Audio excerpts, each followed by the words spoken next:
The importance of the spine, okay?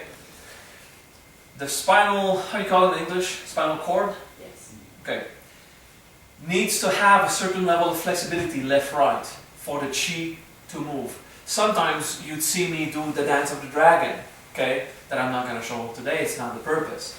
But you've seen this, it's how to get the spine really flexible as possible. At least when you want to have your chi function, before you do the entire chi thing with the impact and the spreading or the compacting, okay, this kind of stuff, you want to keep your spine relaxed, okay? So we're going to do 2 movements, and actually we're going to learn 3, okay? So the first one is your center line. The first thing you want to do when you do an entire heating up of your chi is Om Mahum Ritram. You're here, your eyes are not fully closed, they can be partially but not fully. Now we're going to open. Okay, don't take a too wide stance. That's good. Okay, so the thing is, the first thing you're going to do is stretch back. Bring your hands together. Just slow. You go back as far as you can. You breathe in and out. And you stay there. And again. And out. And back in front. Slow. And you'll just drop. You can bend your knees a bit. The goal is not to touch the floor. If you can, it's okay. But the goal is not to touch the floor. Don't lock your knees back. The goal is just to be there. And bend your knees a lot. And re-roll back. Okay, so I'm going to show you on the side. Just look. The goal is to be able to be bent backwards and your spine is squished backwards. And while your muscles are stretched, you breathe in and out once. So that it will stretch the diaphragm. And the abdominal muscles. Abdominal muscles. My English sometimes. But it looks like this, okay? You're out, you breathe in. And out. And in. And out. We roll back. And you do this 3 times just to keep your spine in the back and relax. You don't go too far. If you want to go too far, this is not that limbo. The goal is just to get that spine in some angle, and that's it. For as long as this is stretching, it's okay. So you add this in yoga in something called salutation to the sun, where they go backwards and then forwards and then continue with other movements, with the square and bending. The goal is just to get that spine in that front-back direction, okay? So I'm going to do it 3 times, alright? Central line. You're not just bending, you're also conscious of your chi inside, but very relaxed. You breathe in. You hold, out, in, and out.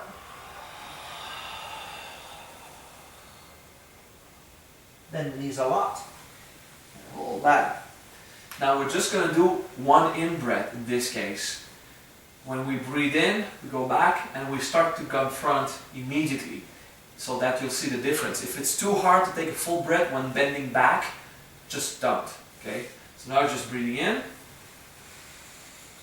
Hold it. Start to breathe out and come back in front. And bend. Roll back completely. So you see how easier it is? Okay. So you just do the one that you're most comfortable with, or if you can handle the breath while being back, it's just your abdominals are going to start to shake to hold you back, to hold you okay?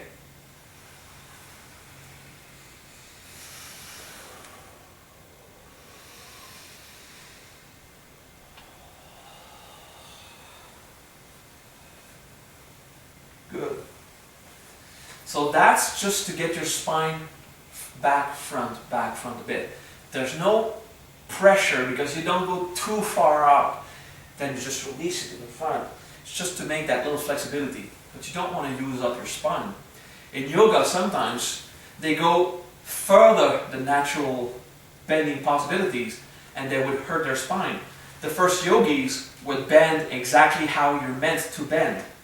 And then as it goes on, the yogis want to bend even more, and actually go beyond the natural ability of a spinal disc, a vertebra, so it comes out of its socket, or starts to, like in the neck, it starts to block the correct flow of blood, because you've got blood streams and nerves in the bones. That if you bend too much, it's just squishing your own arteries and veins inside the spine, okay, that are in between each disc, right? So you don't want to do that. So the maximum that you should, at least for the qi-gong that we teach, is 180 degrees total, but evenly distributed on the spine slowly. I'm going to show you how we do it. We just go one step forward, left, okay? Now you're going to just watch. My hands are in front, not hard. This time it's not hard, just to be in front. And I'll rotate until both my hands are perfectly aligned in the back. So I'm looking towards that two-hole that is like this, okay? I'm looking through that thing. So I'm just going in the back, and my eyes are directly in opposite of my central line. So just a bit of each spine is rotated a bit. I don't need to do the entire 180 degrees here on that vertebrae, because it would kill me, okay? The goal is just to get a bit of the twist evenly on everything. Just when we come up, we just breathe in and out. Just look. And then I do a full breath. In and out. Now breathe in. And I come back on the breath out. So it's breathe in, out, in, out, in, out. There's only one breath that is completely in back. That just gives a bit of twist. And as I'm completely twisted, my muscles and my organs and my diaphragm are twisted a bit, and I'm doing the breathing, which stretches my container of chi and the ability to all the membranes and the pedicular envelope and all the stuff inside to carry the blood and the chi, to stretch it and make it better container of chi in the body. Okay, so we're going to do it by central line.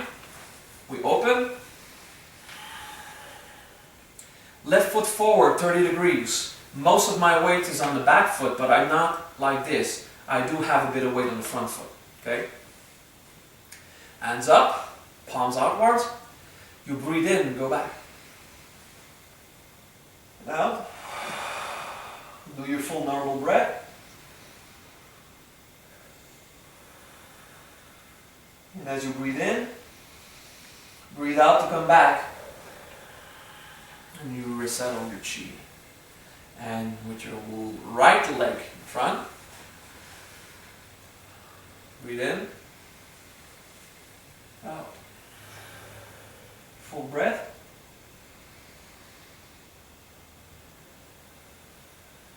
Finally breathe in, come back at the out, resettle, pay attention. Just that made you twist your chi main container, which is the abdominal area, and you feel a heating up.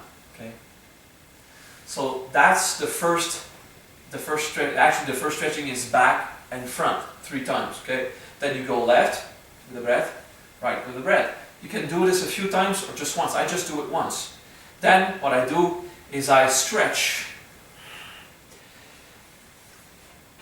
We're going to turn left, okay? But if you stretch too wide, you're not going to be able to do it, okay? So you step out, but you still have some kind of proximity. This is the final movement when you do it wrong. You stretch out so bad that you're going to fall if you continue. So you stretch out a bit more than usual, but not too much. The right hand is below the left is on your throat. Okay, now just watch how I see it. As I turn left, my left hand will come back down, and I'll go sit myself on it, I will push with my left hand like if it was holding me, so I don't fall, okay? If you just do it like this, you could actually fall if you go too far. But if you're using your left hand to push on the air, it holds you back because you're pushing on something, like your hand on a rat, okay? So, I'm not done showing, okay? Now the right hand is going to go up like a twist. I'm trying to twist it this way.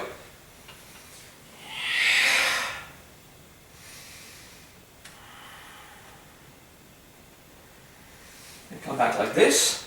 My left hand is on the bottom, ready to go on the other side.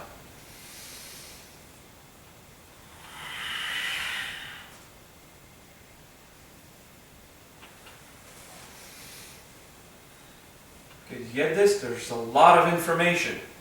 Okay? So now the legs. I'm like this, I'm going to twist left. I'm pushing down with my left hand, twisting up like in the screwing up to make sure everything is really screwed. Yeah. And then you go low, you breathe. You see my foot? It's on the tip. And I come back.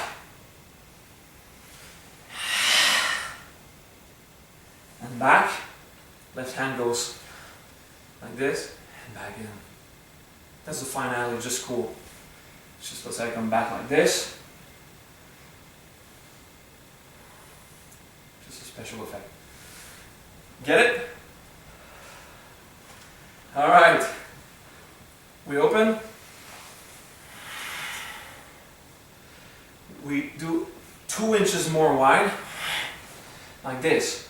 Now as we breathe in, we're turning on our left side.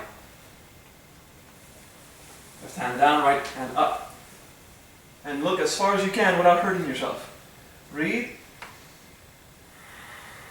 Come back. And as you come back, your lower hand is below already. So your left hand is at the bottom.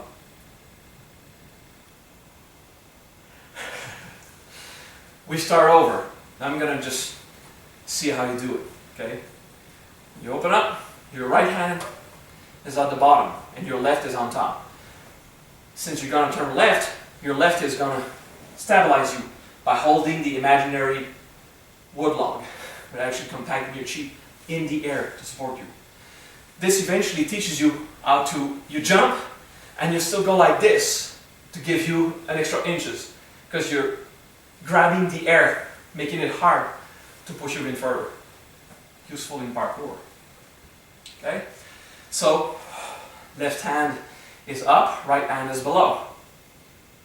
Left hand is up, right hand below, and you could push.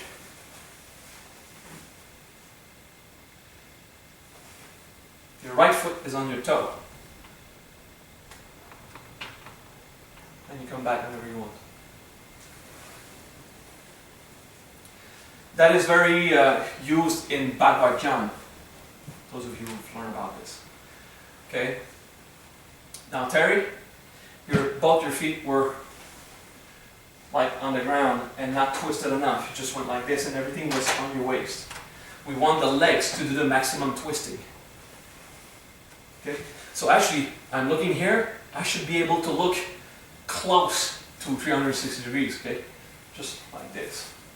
I'm looking like there. And come back, okay? The goal, they say if you can look 3/4 of a circle, you've got it well. I'm here, centered, on camera, and I should be able to look at wrong, or even right. Just taking it, breathe. Look at my right. I'm twisted enough that this needs to be on the tip. If it's not on the tip, you're not going far enough. Then you come back. And you do it 3 times in each time. Okay, do it again.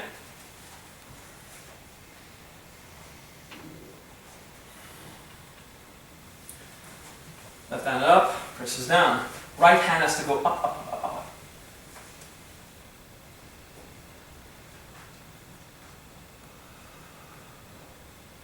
That's good. Alright. You come back. So coming back, when your left hand is down, when you come back, it's already done. You already gathered the chi by coming back. and you're ready to press down with your right hand. And keep your chi attitude in there. That's it. When you've done one full breath, you come back.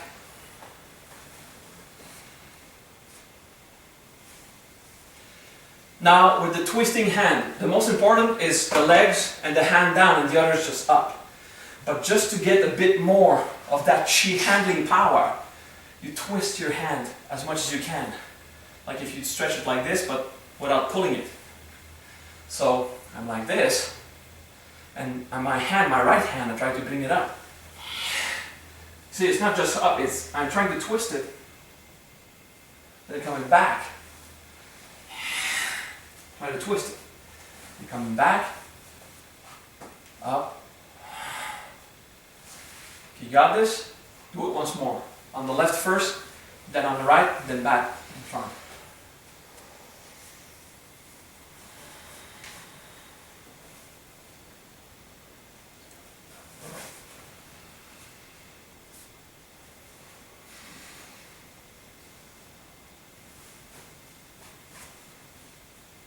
Perfect.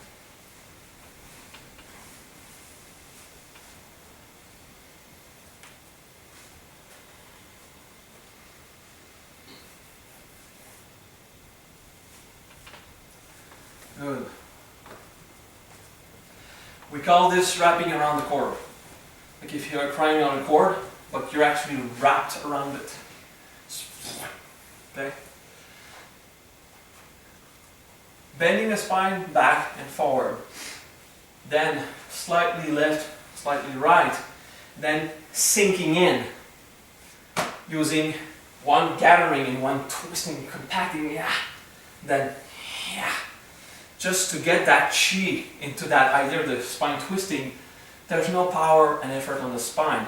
It's on the hands. Eventually, you have the ability to just, I'm going to hold myself by pushing on something. And you can keep your balance. So you want to roll your balance, you go like this, whoa, whoa, whoa. If you're going to lose your balance on your right, you just push on something.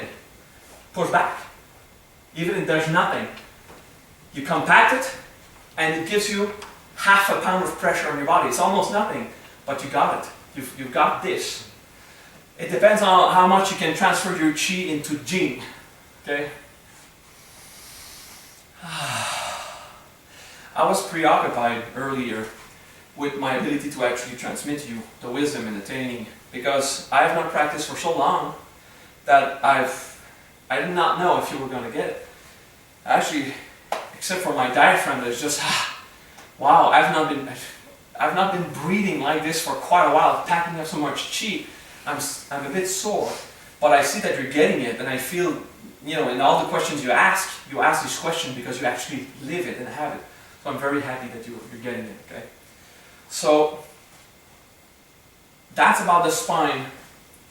So you can just make sure it's still twisted, and about the spine is also about the ability of your membranes, physical and vital, to be able to accumulate some of that chi. So we start with that. I didn't teach you this before, because if you do this without feeling your chi, it's useless. Okay? So you should start your series by doing the bending, left, right, and then the twisting around the cord, and then you're back. Then you're going to start doing the improvisation and start to play 1 or 2 minutes, just for fun, and eventually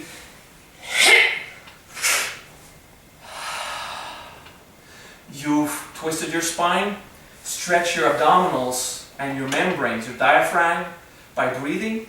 Now you're ready to play with the chi, absorb a bit of the hard chi, the Jing that you made into a ball. Now you can compact. You do the compacting series a few times, and then you're good. Right? That's how to heat up your chi system. Okay? Each time you got pressure in the head, I'm teaching right now, I'm getting a bit of pressure in the head, just release it. It helps very much. If it's a headache caused by lack of water, it's going to persist. If it's just chi gathering, alright. Good. Happy? I'm happy. 2 by 2. I'll be with Brian. Yes. Can I ask a question for a second? Mm-hmm. With some of the things when you're going over, if you're breathing and taking a full breath in between, it seemed to generate more chi as opposed to you did like you did the back. You just took you went take a breath, blew it out, or came over. It seemed like is that why you want to take a breath in between? Because you're gathering more through your internal system, or is that? It's the idea is just to get as much chi consciousness in the most basic exercises. Whatever you do it with a full intention of qi-gong. Yeah, you can take a bottle of water and rest. The goal, I hope this answers your question, the goal is that whatever you do in that practice is to get the chi to flow and generate and pack and have to train your chi muscles, your energy vital muscles to get alive. So if you do it following with the breath, you're not just stretching the physical body, you're actually stretching your chi system in that body. If you just move, okay, the goal is to stretch the spine, just stretch it. Alright, I'm stretched, go down. You're not doing the braiding and the chi feeling at the same time, so you're not as efficient. You're going to have a nice flexible spine, of course, but what about the ability of the chi to flow in it? It's another thing. So it's when we do this, the compacting, okay, there's really, your right hand is in there, it's at the level of your base chakra, and you're rooted, although the left leg is just on the tip. You're in there, bang, okay? Are you okay? Yes? I was just like, whoa, you're hot. So, 2 by 2, Brian.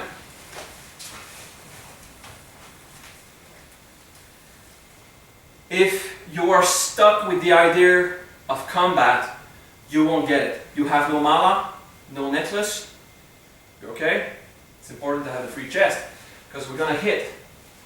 And the first part we're going to practice is on the pectoral muscle, higher than the nipple, you would say, on the top part of the lung. Because if you actually succeed, a powerful, yeah, you might want to get this out, or else you're going to get it burned into your chest. You good? So you're going to impact here. It's not because girls cannot handle a hit here. It's because if you actually get a successful earth fist, it's going to damage the inner organ. And you just want to have the top of the lung just bruised, instead of having something here when it could develop into some kind of pneumonia or infection. Okay? What you're going to do is go very slow. The importance in that training is to successfully transfer your qi into Jing. I have to explain Shen, Qi, Jing. Qi is that feeling you've got, but qi is not the energy itself. Okay? Qi is the entire phenomena of compacting and using that energy. Qi is not a thing, like an energy that you feel. Qi is an event. It's an action. It's a phenomena of nature. And it produces Jing. Jing is that energy that you feel, that you can compact on a physical reality. Okay? And Shen is the more spiritual aspect. The more mind and spirit. Okay? So, when you use your qi to cause a kinetic impact or cause an influence on nature, you're transferring your qi to generate Jing, which is that physical impact. What the Japanese call the ki is now the Chinese qi. What the Japanese call ki is what the Chinese call Jing. Okay? So you want to get the earth fist. The earth fist is like this idea of compacting with a claw, or when you were pushing to compact and use your fist to gather it. Now you're just going to make it into some kind of impact in the fist, and you're going to hit.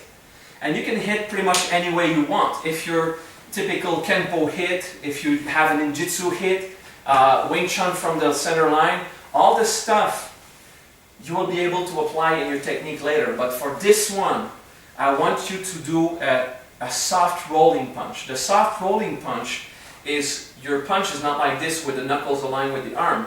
Your punch is raised, okay? So that the bottom of your fist is aligned with the arm. So the first thing that will impact is the lower knuckles. That will roll in naturally. You don't push the rolling in, just as you apply force, it will roll in. And you'll have each knuckle tuck, tuck, tuck, tuck. Okay? So, okay, I'm just going to do it. Make a stance. You just put the leg back because I'm going to get forward, yeah. So, put the other one around because I want the camera to grab it. Oh, thank you. Now, move like this and do, okay, let's go. So, the goal is slow. I'm not in the combat mode. We're not doing sparring. We want to become conscious and sensitive to the actual feeling of that chi gathering, becoming physical. So I'm hitting his internal organ, not just the surface. So as I'm going like this, as I'm coming in, and I'm just feeling, I'm going below the bone. We don't want to hit the bone, okay? We want to just go here, where there's not much of the organ, okay? Just the muscle. And to keep that feeling, if you go directly for the tender spots, you're going to feel it more, but it could physically damage. And you really want to avoid that.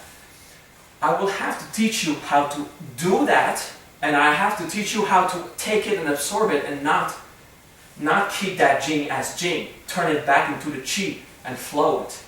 Because if you stay stuck with the Jing that your partner is going to impact you, it's going to hurt you. Okay? Because this is what it does. It just puts physical pressure right inside. When you get very good with it, we'll have the military guys wear vests, and you're going to go do it through the Kevlar, okay, later on. So that's the earth fist. Some say the mantra, boom. It's just the idea of boom, and you go fast, boom. And it's not the Wing Chun punch. You have, at one point, the rolling in to boom, you know, that wave of energy that you want to cause to compress in there, in the rolling. So I'm just going, it's not going to hurt, just going, okay, and relax. So, did you feel compaction? Yes. Okay, you feel the energy compaction. I didn't go hard because I don't want to hurt anyone. So, and I don't know my strength anymore because I have not fought for so long. So, you go in that feeling of compaction and you go, okay, and the Hindu would use the mantra Shanti, okay? So I still use Shanti. The Chinese would just go breathe and go like soothing, okay? The goal is to make it light again. The way to turn physical Jing into Qi and flowing again is the feeling you got with the paintbrush, but you have to do it with just your mind. Just imagine it goes back. Take over that Jing and reflow. Okay?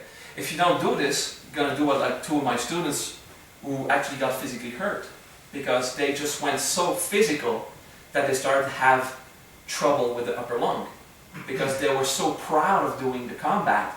They were caught up in the act of combat and didn't go to the peace using that energy again. Once you use that energy, that Jing is just going to reflow in your system and you're going to feel the heat wave. You do it very slow to train you to compact the Qi into Jing and to let it come in, and once you feel it, and you can eventually use your arms like this. I would just go like that, just get the feeling. So in combat, it's just how I would go to block it is also my paintbrush of just allowing the convection to happen, okay? So this will happen naturally if you do it slow, so that one day you can do extreme fast, bang, and just, and that wave just came in, tried to hurt me, but just reflowed, and I use it and throw it back at the other. So we want to do it very slow so we can accelerate, okay? So 2 by 2, one gives the punch, and the other takes the time to let it go. And once you feel the let it go is happening, you get in position and you punch back again. The goal is not to cause physical harm.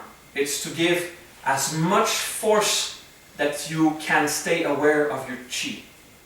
If you go too violent, you're going to lose that Qi feeling. Like when we did qi-gong. You need to stay aware of the Qi. Alright? Stay aware of the Qi for the training period.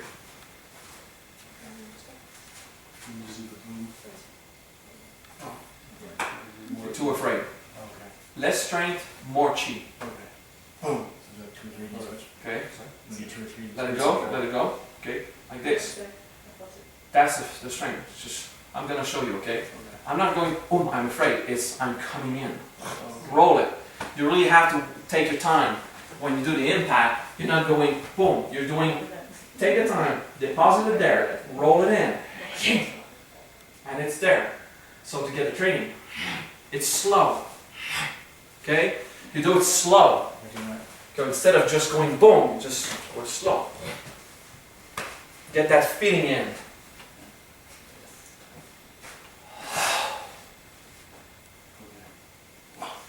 Ah, you see, you got it.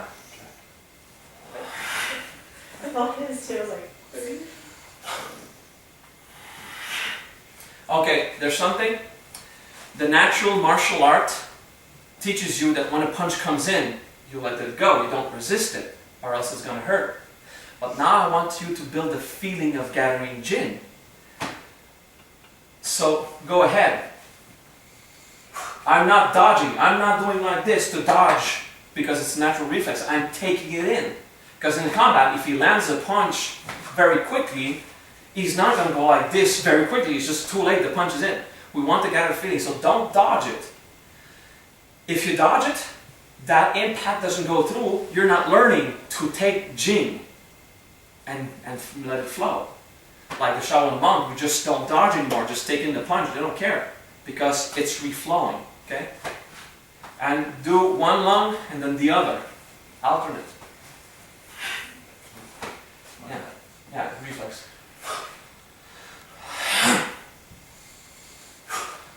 Not the sternum, really on the side. The sternum is here, not the sternum.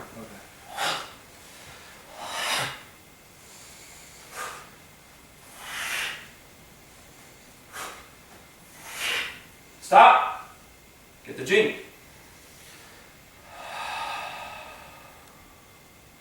And let it flow as chi again. Now continue slower, slower.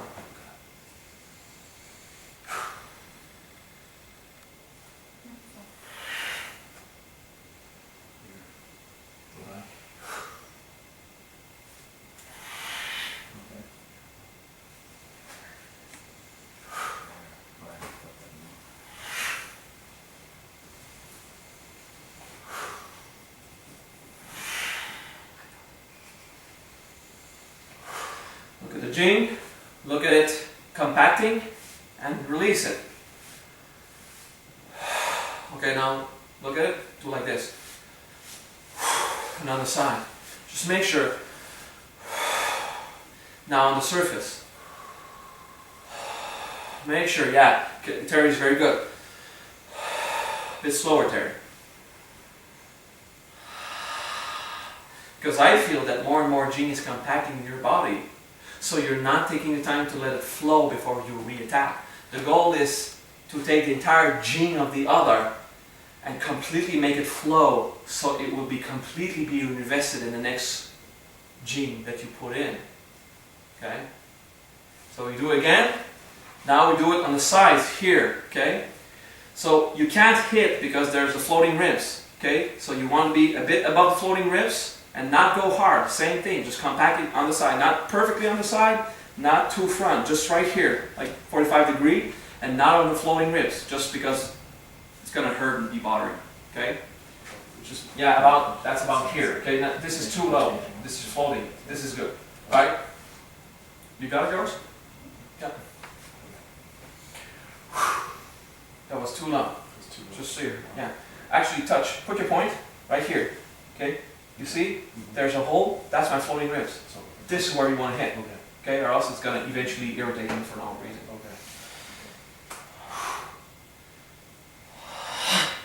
I did it the wrong side, but still. You have to show your side to the other, yeah? Good. You didn't dissolve the Jing. You're ready to punch again. Look at your attitude.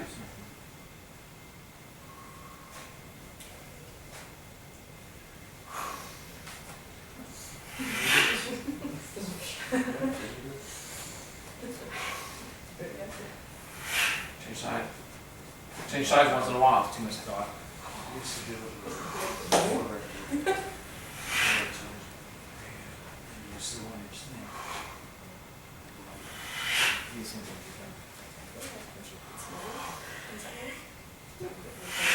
Okay.